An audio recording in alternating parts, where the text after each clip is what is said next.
Chungwa. Honorable Tanui.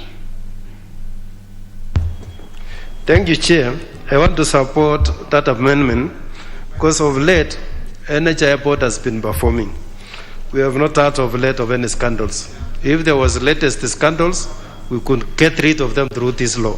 But currently things are very stable and looks like it's okay. So it's better to have them to be part of the transition. Thank you. Honorable Sadam.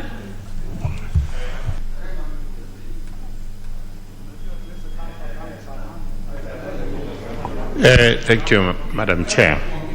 I'm of the same opinion, Madam Chair, that it's very important maybe for Parliament to realize that those who serve in these boards are also Kenyans of some background, Madam Chair. So waking up in the morning and just kicking them out, Chair, might not be very fair because you must have a reason why we are actually kicking them out. So I support the amendment from Honorable Njungwa. Thank you. I now go on to put the question that new clause 28A be now read a second time. Will as many as of that opinion say aye? Aye. Will as many as of a contrary opinion say nay? Nay. The ayes have it. I propose the question that new clause 28A be part of the bill. And I'll go on to put the question that new clause 28A be part of the bill. Will as many as of that opinion say aye? Aye. Will as many as of a contrary opinion say nay? The ayes have it. Clause 2.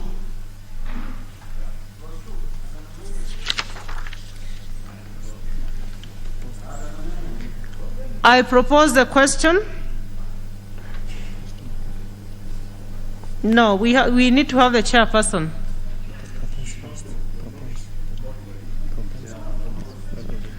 I propose the question that clause 2 be part of the bill.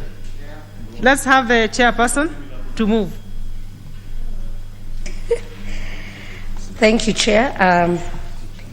I beg to move that the bill be amended by deleting clause 2 and inserting the following new clause in an amended form. That the National Hospital Insurance Fund Act, in this act referred to as Principal Act, is amended by deleting the long title and inserting the following new long title. An Act of Parliament to provide for the establishment of the National Health Insurance Fund, to establish the National Health Insurance Fund Management Board, and provide for mechanism of contributions to and the payment of benefits out of the fund and for the connected purposes.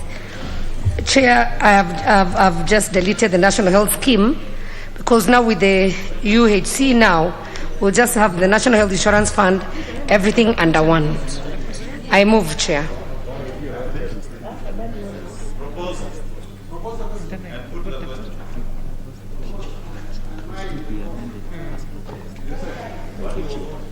I propose a question that clause 2 be amended as proposed by the chair.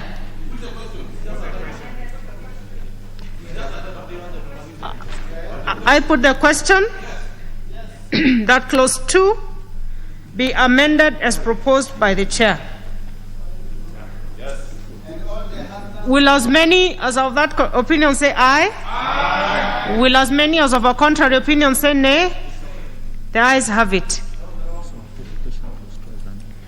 I go on to put the question that clause 2 as amended be part of the bill. Will as many as of that opinion say aye?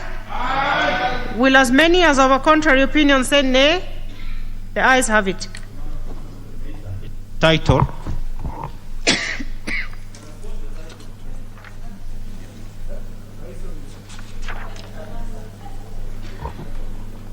I propose the question that the title be part of the bill. I propose a question that the title be the title of the bill. I put the question, which is that the title be part of the bill. I beg your pardon, honorable members. I propose a question that the title be the title of the bill. Will as many as of that opinion say aye? Aye. Will as many as of a contrary opinion say nay? The ayes have it. Clause 1. Clause 1 is amended. Clause 1 is talking more. It has no amendments. No amendment. But no, because it's still talking of the hospital.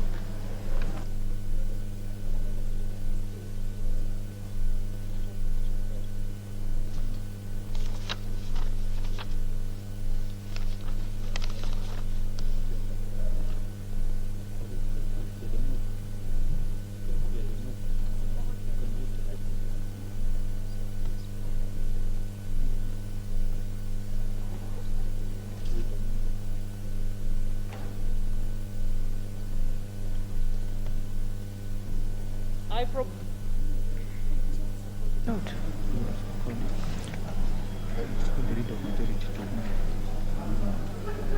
But I propose first. Yeah, you proposed one. I propose a question that clause 1 be part of the bill and call upon the leader of majority to move. Honorable Chair, I beg to move that clause 1 be amended by replacing the word hospital with the word health, so that we accord that's the National Health Insurance Fund Amendment Act of 2021.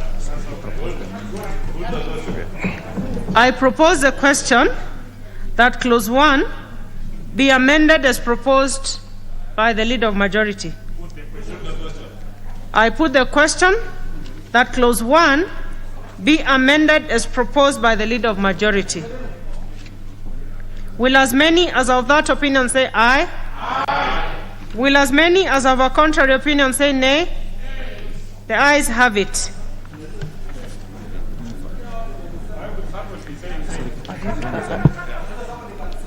Order, members. I put the question that clause 1 as amended by the majority leader be part of the bill. Will as many as of that opinion say aye? Aye. Will as many as of a contrary opinion say nay? The ayes have it.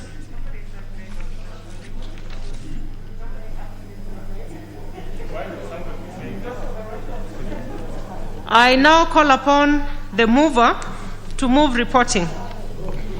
Honorable Chairperson, I beg to move that the committee do report to the House its consideration of the National Hospital Insurance Fund Amendment Bill, National Assembly Bill number 21 of 2021, and its approval thereof with amendments.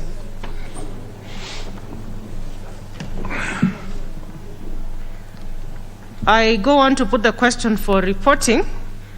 I put the question, which is that the committee do report to the House its consideration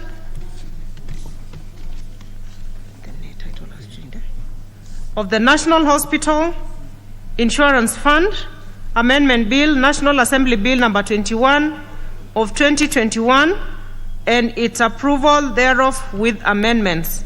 Will as many as of that opinion say aye? Aye. Will as many as of a contrary opinion say nay? The ayes have it.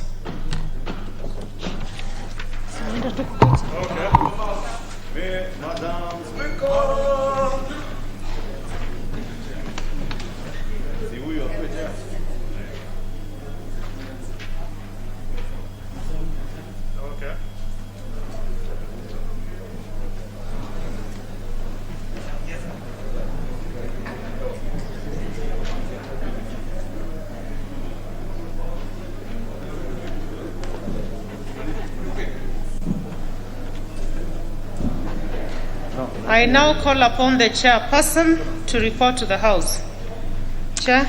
Honorable Speaker, I beg to report to the Committee of the Whole House, to report that the Committee of the Whole House has considered the National Hospital Insurance Fund Amendment Bill, National Assembly Bill number 21 of 2021, and approved the same with amendments.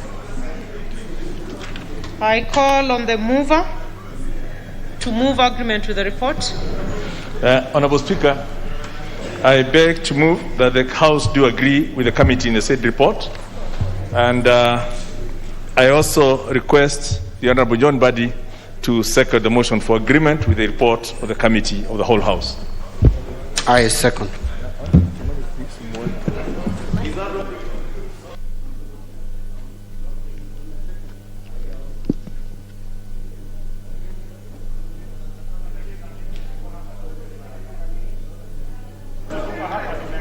Order, members.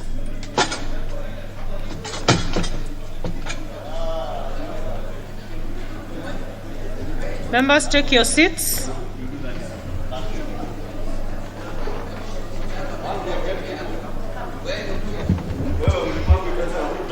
Order. Order, members.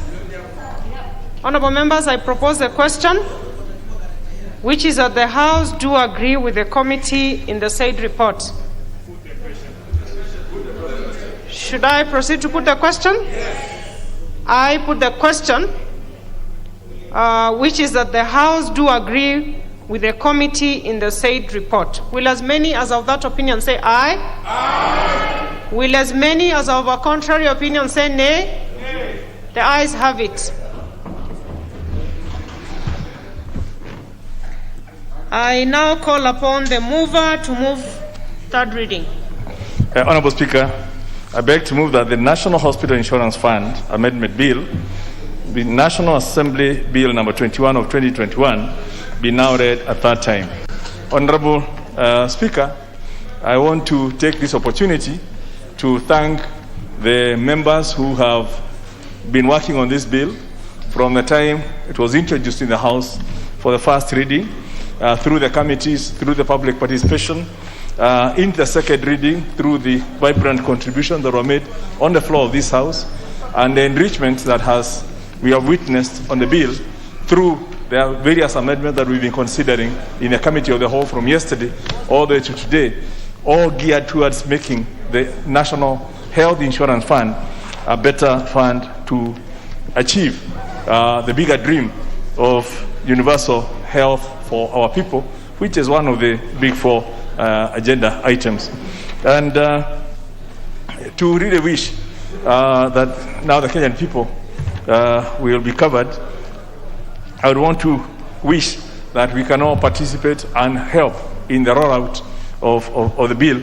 And particularly, Honorable Speaker, I would wish to appeal to our colleagues in the Senate, now that the National Assembly has done its bit and proved to the Kenyan people that we are not the hindrance to them achieving their health, that they also process this bill in as fast a time as possible, so that as we get into the new year, we can have a Christmas gift to the Kenyan people of better health, and nobody needs to sell their land, nobody needs to mortgage their life just because they have fallen sick. And we have seen a lot of that happening, especially with this COVID situation, where families are actually not just losing a dear one, but they're having to lose even all the property they have as they try to pay the bills. And we hope with this bill that this National Assembly has passed, and with the cooperation of the Senate, that we will see the end of that misery that we are seeing occasioned by illness. With those remarks, I beg to second, and I beg to move, and to request the Honorable Kimani Ichung'wah to second.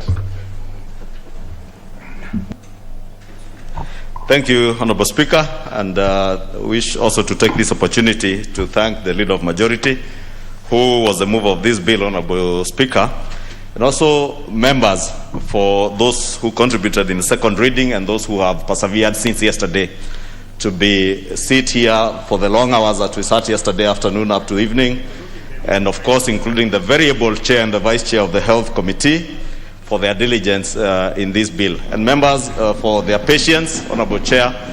And Chair, let me say, if you look around the House, you will notice very many of us, especially those of us who speak for and on behalf of the hustling Kenyans, and I want to agree with the Leader of Majority, that indeed, Honorable Speaker, to many of us that are representatives of the people, we bear the pain of our people.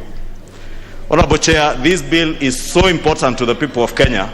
It is not about what the media reported last night, that the House is making it compulsory for everybody. It is important to note that we have made provisos, especially for unemployed youth who have no source of income, to work with the NHIF board to be able to voluntarily offer contributions to the board and benefit from healthcare, Honorable Speaker. Let me also be quick to mention that under Article 43 of the Constitution, Honorable Chair, healthcare and the provision of healthcare is a social right that is guaranteed to each and every Kenyan, Honorable Chair. Honorable Speaker, sorry, it's just that we came from the third reading, my mind is still on Chair. Madam Speaker, this bill, therefore, is very important, not just to us as representatives of the people, but also as citizens and Kenyans, Honorable Speaker. It is indeed true what the Leader of Majority has said, that millions of Kenyans, pre and post the COVID pandemic, have lost property and their livelihoods as they sought to settle hospital bills. This bill, if actualized and operationalized, I want to join the Leader of Majority in appealing to the other House, the Senate, to quickly pass this bill and allow it to become operational as law to enable Kenyans access a social insurance scheme that will help them get affordable and universal health coverage, Honorable Speaker. Lastly, Honorable Speaker, even as I thank the Leader of Majority, I think the Leader of Majority, being the mover of this bill, you now know you have true friends in this House. And if you look across, you can see you have true friends in ODM. If you look behind you, you will see you have true and real friends who will stand with you anytime that you have business in this House that is pro-people. I want to tell you, Leader of Majority, indeed, we were lobbied. We were lobbied to have this bill defeated, and Leader of Majority, I want to hear this. We were lobbied to have this bill defeated in your hands. But there is no way we would have allowed such an important bill to die in your hands to punish you. We are not like that, because we are here to represent people. And even as you look around, Leader of Majority, I want you to look around yourself, especially around the front bench where you are seated.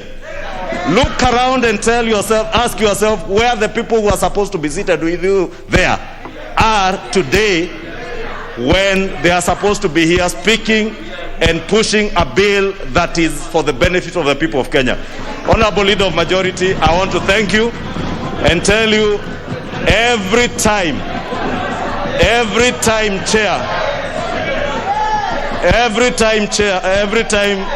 Madam Speaker, if the members consulting in loud tones could give me a chance to complete.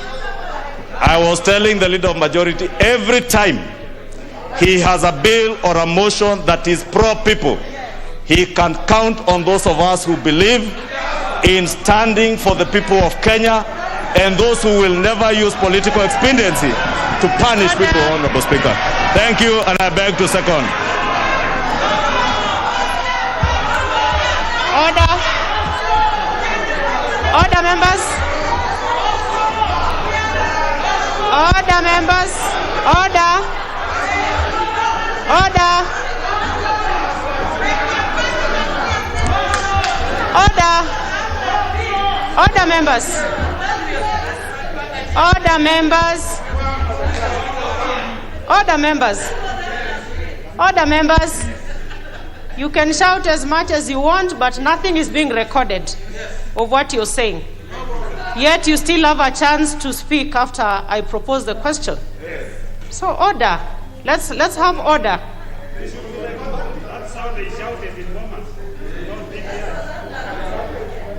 Order, honorable members.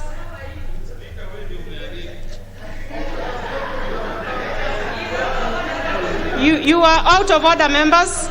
I go on to propose a question, which is that the National Hospital Insurance Fund Amendment Bill, National Assembly Bill number 21 of 2021, be now read a third time.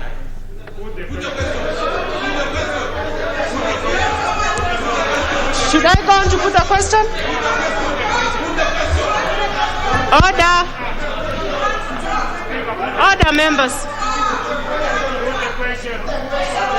Leader of minority. Go on, Leader of minority. Thank you, Madam Speaker. Madam Speaker, allow me to take this opportunity to thank this House most sincerely for doing a job that I think is in the interest of this country. Madam Speaker, I want to thank the Leader of Majority. I want to thank the committee for burning midnight oil to ensure that this very important bill is processed, transacted, and dealt with in this House. Madam Speaker, many people have been talking about universal health coverage without thinking of the processes leading to that. You remember, Madam Speaker, and this House will recall that the government even attempted to pilot a system where they were doing kind of input financing of the universal health care, and that did not work. This is the most important, the most progressive piece of legislation that is going to ensure that Kenyans who cannot afford Medicare in this country are able to afford Medicare. I think let us remove politics from the debate on this matter and understand what this House has done. We have lived to the expectation of the people of Kenya in ensuring that we have provided a system that will ensure that those vulnerable Kenyans are cushioned and also receive health care provision just like any other. And Madam Speaker, here we are together. And I want to say that we are together. If there was any member, whether from Jubilee or from the majority or minority, who wanted to frustrate this bill, I would only say shame on such a member. Shame on such a member. Because really, Madam Speaker, we cannot play politics with such an important piece of legislation. And I want to say as I sit that I chair Orange Democratic Movement Party, which is a social democratic party, which is concerned about the welfare of the downtrodden, which is concerned about the welfare of those Kenyans who are not able to stand on their feet economically to be able to afford Medicare. All of us in this House, Madam Speaker, all of us in this House have been contributing towards medication of our constituents. With this bill, if it is assented to, that burden will be reduced. It will not be eliminated. Let's not cheat ourselves, but the burden will largely and significantly and substantially be reduced. And with those many remarks, Madam Speaker, I just want to plead with the House that we have done very well so far. Let us reduce unnecessary motions and pass this bill and have it assented to by the President. I support. Honorable Sabina. Put the question. Thank you. Thank you, Chair. Honorable Sabina, just a minute.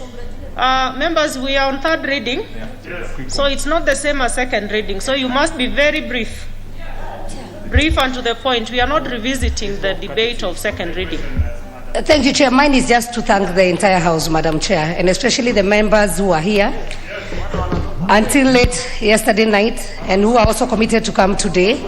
The members of my committee, we have had several meetings, and sometimes we actually had to give in, and especially the doctors who are in my committee, who are very passionate about this bill. So Dr. Nikala, I know he was here yesterday and I can't see him today, Dr. Eseli and the rest of my members who are here, and the Vice Chair. So I just want to say thank you very much. You have not done this for yourself, but for the entire nation, and especially for proper health care in this Republic of Kenya. And so mine is just to say thank you. Let's not politic, but let's continue with the same spirit. Thank you. Honorable Mili. Yes, Honorable Sanko. Yes. What's out of order? I rise on a point of order 95. That reading from the mood of the House, No, we are all saying the same. So I want Honorable Speaker, you put the question. Yes. No, I request you to put the question so that we can make a determination as a House. Out of order. Out of order, members. You're out of order, Honorable Sanko. Members, we are on third reading. We are on third reading, honorable members. Thank you, Chair. I was just actually earlier, I just wanted to raise a concern that at this stage it's not a debate. So I was just concerned that there are members who don't seem to be aware of that. But I want to just thank the honorable members for the excellent work. I want to thank the Chair, Honorable Sabina Chege, for bringing this bill that thinks very much about the poor and downtrodden of the community. And I want to thank the other members who have brought amendments, including the Honorable John Madi, Honorable Gladys Wanga, Honorable Ichungwa, Honorable Koske, who had come with a new hairstyle. Chair, and Honorable KJ, my good friend. Chair, you notice on this one I did not bring amendments. I had my own amendments, but when I saw the members had brought it in. But they are very good, and if members can continue in this spirit, that even when we are divided politically, we can push a common agenda, because you saw I even moved amendments by my own county woman chair, even though we have different political leanings. Thank you, Chair. So, honorable members, can I go on to put a question? Order. Order, members. Honorable members, I go on to put the question for third reading, which is that the National Health Insurance Fund Amendment Bill, National Assembly Bill number 21 of 2021, be now read a third time. Will as many as of that opinion say aye? Aye. Will as many as of a contrary opinion say nay? The ayes have it.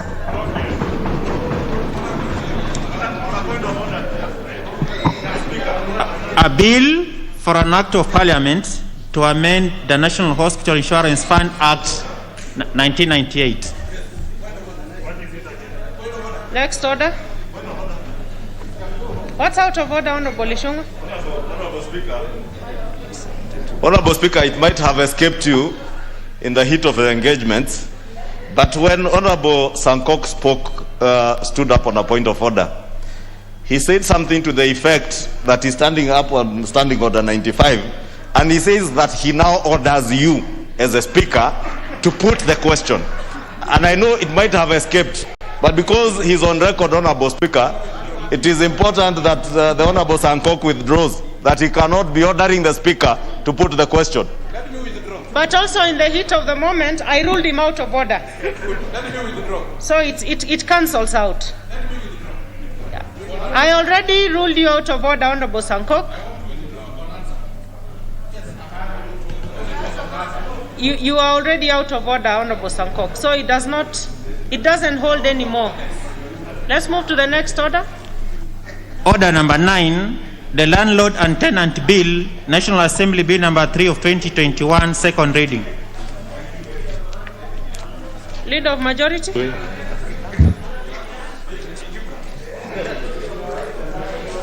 Honorable Speaker, I beg to move that the Landlord and Tenant National Assembly Bill number 3 of 2021 be read a second time. Honorable Speaker, this bill seeks to consolidate several laws that relate to the renting of premises for both business and well as residential, again geared or driven by the need to balance the interests of landlords as well as tenants. And Honorable Speaker, members will know there are three main pieces of legislation that regulate the relationship between landlords and tenants, and which include the Rent Restriction Act, Chapter 296 of the laws of Kenya, the Distress for Rent Act, which is Cap 293 of the laws of Kenya, and the Landlord and Tenant Shops, Hotels and Catering Establishments Act, which is Cap 301 of the laws of Kenya.